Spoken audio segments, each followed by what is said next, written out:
Welcome to Path Originator. Path Originator में आप सभी का एक बार फिर से स्वागत हो। 5G को लॉन्च को लेकर के एक गुड न्यूज़ है। आपको नेक्स्ट ईयर में यानी 2022 में 5G का नेटवर्क जो है वो मिल सकता है, क्योंकि 5G लॉन्च होने जा रहा है। जल्द ही सरकार जो है इसके जो स्पेक्ट्रम का नीलामी करने जा रही है। और इससे पहले मैंने आपको एक वीडियो में बताया था 5G से रिलेटेड न्यूज़, जिसमें बताया था कि सरकार जो है 5G के लॉन्च को लेकर फास्ट ट्रैक मास्टर प्लान पर काम कर रही है और जल्द ही आपको इसके संबंध में कुछ गुड न्यूज़ मिलेगा।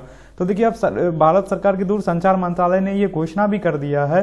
हाल फिलहाल में दूरसंचार मंत्रालय और ट्राई का एक मीटिंग था, उसमें घोषणा भी हो गई है कि 5G सबसे पहले इन 13 सिटीज में, भारत के 13 सिटीज में लॉन्च किया जाएगा, क्योंकि यहाँ ट्रायल का जो है 5G टेस्टिंग का वो अंतिम चरण में है। और ये टेस्टिंग जो है 2021 के लास्ट तक कंप्लीट होने वाला है।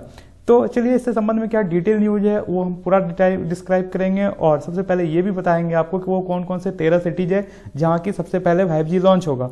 और एग्जाम के पॉइंट ऑफ व्यू से इसमें क्या क्वेश्चन बनते हैं। 5G टेस्टिंग में सबसे बड़ा जो योगदान रहा है वो तकनीकी संस्था और संगठन का योगदान रहा है। तो वो कौन सा टेक्निकल इंस्टीट्यूट है और संगठन है जिसका कि 5G टेस्टिंग में सबसे बड़ा योगदान रहा है। तो यहाँ से क्या क्वेश्चन एग्जाम में बन सकते हैं आपके यूपीएससी, बीपीएससी या और सभी एग्जाम में। तो चलिए चलते हैं, सबसे पहले आपको हम डिस्क्राइब करते हैं।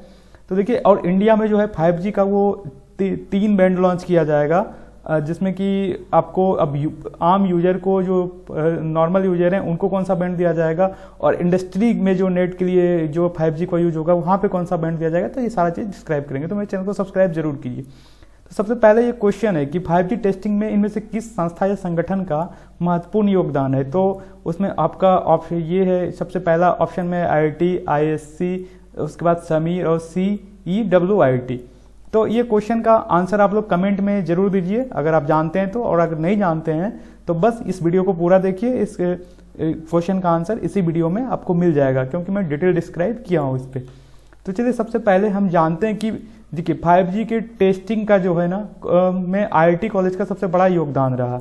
और 5G टेस्टिंग का जो परियोजना है, जो प्रोजेक्ट है, वो अभी अंतिम चरण में है और इसे 31 दिसंबर 2021 तक पूरा करने की किया जाना है 5G टेस्टिंग की योजना को, जिसमें 5G टेस्टिंग में 5 IIT का योगदान रहा। वो IIT है, IIT मुंबई है, IIT दिल्ली है, IIT हैदराबाद है, उसके बाद IIT मद्रास है और IIT कानपुर है। और उसके बाद इन 5 IIT के अलावा Indian institute of science Bangalore है, उसके बाद society for applied microwave electronics engineering and research, Sameer जिसको शॉर्ट में बोलते हैं, तो इसका फुल फॉर्म होता है society applied microwave electronics and engineering research. और उसके बाद जो है ये centre for excellence in wireless technology, ये सभी शामिल है, जो कि 36 महीने से काम कर रही है 5G के टेस्टिंग को लेकर के। तो चलिए, अब इस क्वेश्चन का आपको आंसर भी पता चल गया होगा कि 5G टेस्टिंग में इनमें से किस संस्था या संगठन का योगदान रहा है। तो सारा जो भी है IIT का 5 है, ISC बंगलोर का योगदान है, समीर का योगदान है और CEWIT का योगदान है। इन सभी का योगदान है, यानी डी अगर ई ऑप्शन रहता यहाँ पे इनमें से सभी, तो यही सही हो जाता, नहीं तो ये ऑल ऑफ द एबव का ऑप्शन में ये सही हो जाएगा। तो चलिए, अब आपको बताते हैं। देखिए, ये 224 करोड़ का ये प्रोजेक्ट था 5G के टेस्टिंग के रिलेटेड, जो कि 31 दिसंबर 2021 तक पूरा होने की उम्मीद है। और इसमें से देश में 5G यूजर डिवाइस और नेटवर्क डिवाइस की टेस्टिंग का रास्ता साफ हो जाएगा। और सबसे बड़े इंपॉर्टेंट न्यूज है कि 5G का जो लॉन्च होगा उसमें 5G के लिए जो डिवाइस की जरूरत होगी, उसमें जो है ज़्यादातर डिवाइस जो है वो स्वदेशी रहेगा। तो देखिए, अब सबसे पहला है कि आखिर गवर्नमेंट के द्वारा ये कैसे स्टेटमेंट आ गया कि 2022 में इन 13 सिटीज में 5G को लॉन्च किया जाएगा। तो देखिए, इसको लेकर के सबसे पहले 27 दिसंबर को केंद्रीय दूरसंचार विभाग एवं ट्राई के बीच 5G के मुद्दा को लेकर एक मीटिंग हुआ था। और उस मीटिंग के बाद ही केंद्रीय दूरसंचार विभाग के द्वारा स्टेटमेंट दिया गया कि 5G सर्विस अगले साल से मिलने वाली है और इसकी शुरुआत दिल्ली, मुंबई, कोलकाता, चेन्नई जैसे मेट्रो और गुरुग्राम, बेंगलुरु, अहमदाबाद, हैदराबाद और पुणे जैसे बड़े शहरों में होगी। और सरकार अगले साल मार्च-अप्रैल में 5G स्पेक्ट्रम की नीलामी करेगी। और आपको ये भी बताएंगे कि इस 5G स्पेक्ट्रम में कौन कौन से इंटरनेट सर्विस प्रोवाइडर, ये आपके सर्विस प्रोवाइडर भाग लेंगे। तो देखिए, इसमें से अभी मुख्यतः 3 सर्विस प्रोवाइडर ही है और सबसे पहले कि इस साल सितंबर में दूरसंचार विभाग ने टेलीकम्युनिकेशन रेगुलेटर ट्राई से स्पेक्ट्रम नीलामी के लिए आरक्षित मूल्य कितना होना चाहिए, बैंड योजना, उसके बाद ब्लॉक साइज, स्पेक्ट्रम उपलब्धता पर सिफारिशें मांगी थी, जो कि ट्राई ने उपलब्ध करा दिया है दूरसंचार विभाग को। तो अब जो आगे का इसका प्रोसेस होगा वो यही होगा कि स्पेक्ट्रम की नीलामी की जाएगी, जैसा कि दूरसंचार विभाग के द्वारा बताया गया है। ये मार्च से अप्रैल 2022 में स्पेक्ट्रम की नीलामी की जाएगी। मार्च से अप्रैल 2022 में स्पेक्ट्रम की नीलामी की जाएगी। और इसमें मुख्य सर्विस प्रोवाइडर जो रहेंगे वो रहेंगे भारतीय एयरटेल, रिलायंस जियो और वोडाफोन आइडिया। ये तीन कंपनी ही, ये तीन सर्विस प्रोवाइडर ही इस स्पेक्ट्रम नीलामी का हिस्सा बनेगा। और देखिए सबसे बड़ा बात है कि वो 13 सिटीज कौन कौन सा होगा, तो यहाँ पे क्लियर मैं कर देता हूँ। देखिए गुरुग्राम है, बेंगलुरु है, कोलकाता है, मुंबई है, चंडीगढ़ है, दिल्ली है, जामनगर है, उसके बाद अहमदाबाद है, चेन्नई है, हैदराबाद है, लखनऊ है, पुणे है, गांधीनगर और कुछ ऐसे बड़े शहर। अभी तो 13 सिटीज के बारे में घोषणा किया गया जहां अगले साल 5G सेवा शुरू हो जाएगी। हो सकता है 13 से अधिक भी हो जाए। तो ये था कि इन 13 सिटीज में 5G को घोषणा।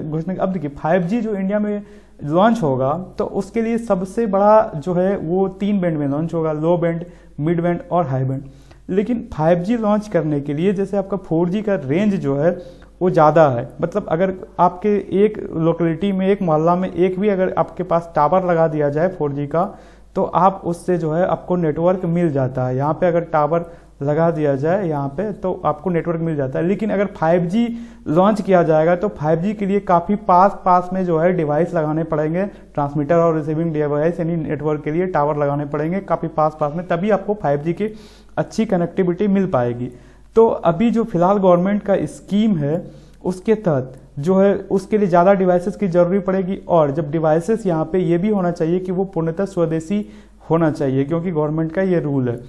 तो अभी देखिए, अब थोड़ा दिन पहले आप देखे होंगे कि सेमीकंडक्टर और नेटवर्क फील्ड की और डिस्प्ले डिवाइस भी भारत में अब बनना शुरू हो जाएगा। ऐसा गवर्नमेंट ने ऐसा स्कीम लेके आया है। तो धीरे धीरे ये सभी स्वदेशी तो और ज़्यादा से ज़्यादा इंफ्रास्ट्रक्चर की जरूरी पड़ेगी अगर 5G को मिड बैंड या हाई बैंड में लॉन्च किया जाता है। तो इसीलिए गवर्नमेंट के पास एक ऐसा प्लान है कि फिलहाल नॉर्मल यूजर, जो कि आम यूजर है, आम पब्लिक है, उसके लिए जो है 5G का लो बैंड स्पीड दिया जाएगा। लो बैंड को ही नीलामी की जाएगी, जिसमें कि आपका स्पीड जो है 4G से तो आधा रहेगा, लेकिन मैक्सिमम 5G की स्पीड तक आप नहीं पहुंच पाएंगे।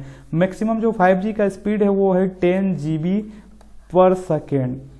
10 Gbps जो है 10 Gbps स्पीड 5G का मैक्सिमम स्पीड है, जो कि लेकिन अगर आपको फिलहाल लो बैंड की स्पीड दिया जाएगा गवर्नमेंट के द्वारा, जिसमें कि आपको मैक्सिमम जो है 1 GB से 1 GB स्पीड तक इसमें स्पीड मिल सकता है। वो तो खास करके डिटेल जब लॉन्च होगा 5G इन सिटी में तभी पता चल पाएगा। लेकिन अभी जो सोर्सेस आ रहा है, सोर्सेस से जो सूचना मिल रही है वो यही है कि 1 GB पर सेकेंड का स्पीड से डाटा दिया जाएगा। और लो बैंड जो है आम यूजर के लिए दिया जाएगा। और मिड बैंड जो है किसी इंडस्ट्री या ऑर्गेनाइजेशन, बड़े ऑर्गेनाइजेशन है, उसके लिए उसके पूरा एक बिल्डिंग में जो अगर दिया जाएगा, कनेक्टिविटी का प्रोवाइड किया जाएगा, तो उसके लिए मिड बैंड दिया जाएगा, क्योंकि वहाँ पे एक छोटे छोटे इंटरवल पर डिवाइसेस इंस्टॉल कर दिए जाएंगे। लेकिन नॉर्मल यूजर के लिए अगर बहुत सारे मोहल्ले में और बहुत सारे गांव और बहुत सारे सिटी में स्टेबलाइज करने के लिए बहुत ज़्यादा डिवाइसेस और इंफ्रास्ट्रक्चर की जरूरत पड़ेगी, जो कि इनिशियली गवर्नमेंट के द्वारा संभव नहीं है। और हाई बैंड जो है अभी उस पर कोई डिसीजन नहीं हुआ है कि इसको कहाँ लॉन्च किया जाएगा। तो चलिए 5G से लॉन्चिंग रिलेटेड ये न्यूज़ था। चैनल को सब्सक्राइब कीजिए, वीडियो को ज़्यादा से ज़्यादा लाइक कीजिए।